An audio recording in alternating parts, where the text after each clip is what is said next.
I wanted to love Spider-Man Homecoming. Like many, I grew up with the character of Spider-Man. I remember going back and watching the old 90s Spider-Man cartoon. Spectacular Spider-Man was my show. I still remember first watching the original Raimi movies and being blown away. Spider-Man is such a timeless and entirely relatable character and has been the focus of some truly great stories.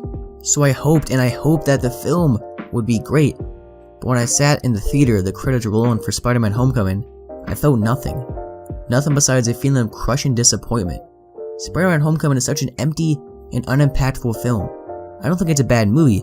It's enjoyable and funny, but there really isn't that much there. If you disagree with me, that's fine. If this movie elicited a different emotional reaction from you, that's okay, because that's what art in general does.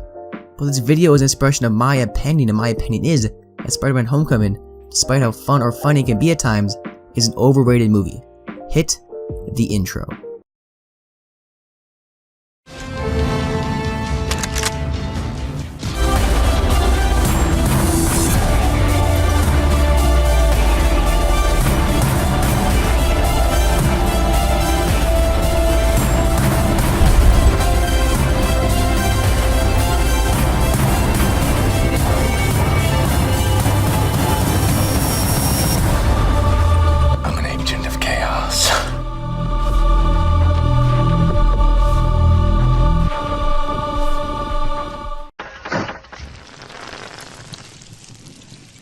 Now, I think a lot of people got caught up in the minutia of the film. The fact that Spider-Man was finally in the MCU and Iron Man could join him.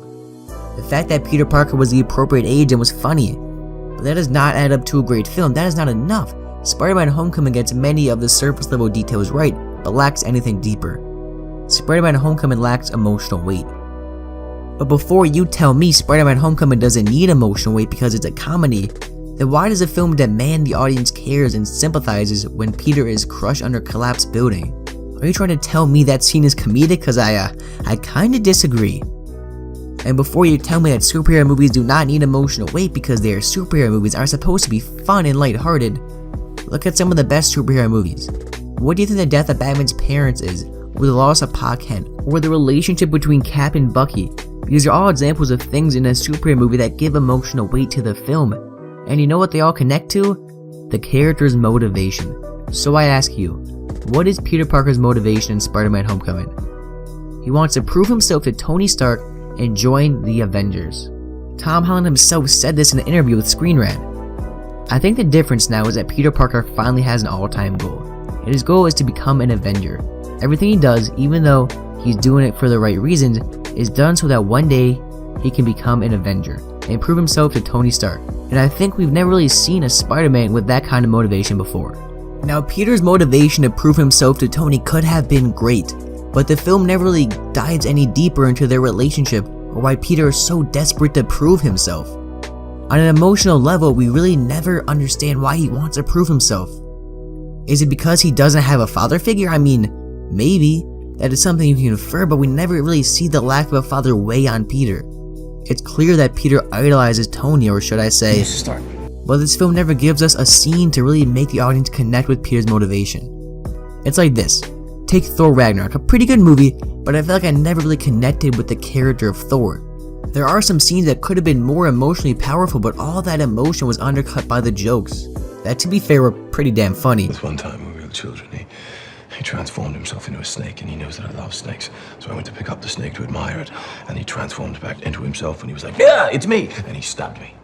But that didn't change how I felt about Thor as a character. Then Infinity War came along, and there was that one scene between Thor and Rocket. Thor discusses everything and everyone he lost, and Thor even sheds a tear. It's a scene that isn't undercut by comedy, and it was at that point that I really connected with Thor. And that scene gave Thor's character and all of his actions after that a new sense of emotional weight. Infinity War spoilers coming at 5, 4, 3, 2, 1. And that made this, and this, all the more powerful. It made this all the more tragic. And that really is what is missing from Homecoming. There is no Thor and Rocket scene. There's no moment of vulnerability. The closer we get to that is that scene after the whole, boat thing. But that moment is so fleeting and it doesn't feel like enough. Oh yeah, and there's also Peter's crush on Liz, but that relationship didn't mean that much. It's just Peter's first crush. They weren't in love. Their relationship wasn't developed that much, so I don't think that can stand up as the emotional center of the movie.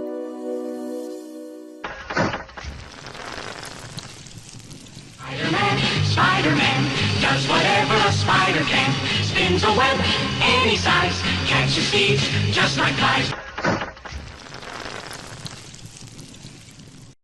But it isn't just that Peter's motivation in the film itself is weak.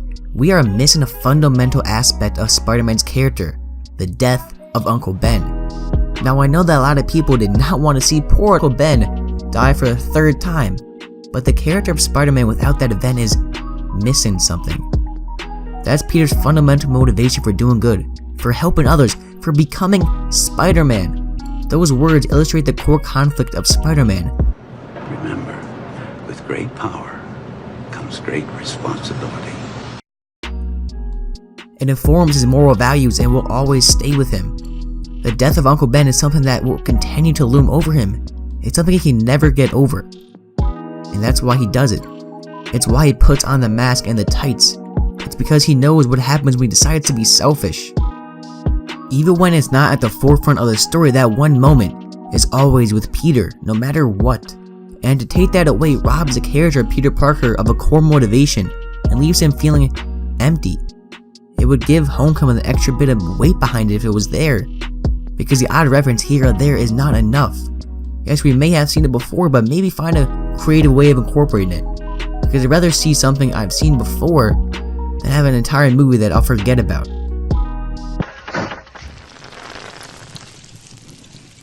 Well, anyway, this lizard thing is probably just an urban myth. Wait a minute, looks like I was myth-taken. So there you have it. I think Spider-Man Homecoming is overrated. If you agree or disagree with me, that's fine. If you enjoyed the video, then maybe you won't mind giving it a like and subscribing. If you do like this movie, that's understandable. Vulture is a pretty good villain. The performances are good. Really, Tom Holland, Michael Keaton, and RDJ did incredible. And the film does have some fun moments. I still don't think there's really enough to make me care about the characters. At the end of the day, it just wasn't spectacular. Spectacular, spectacular.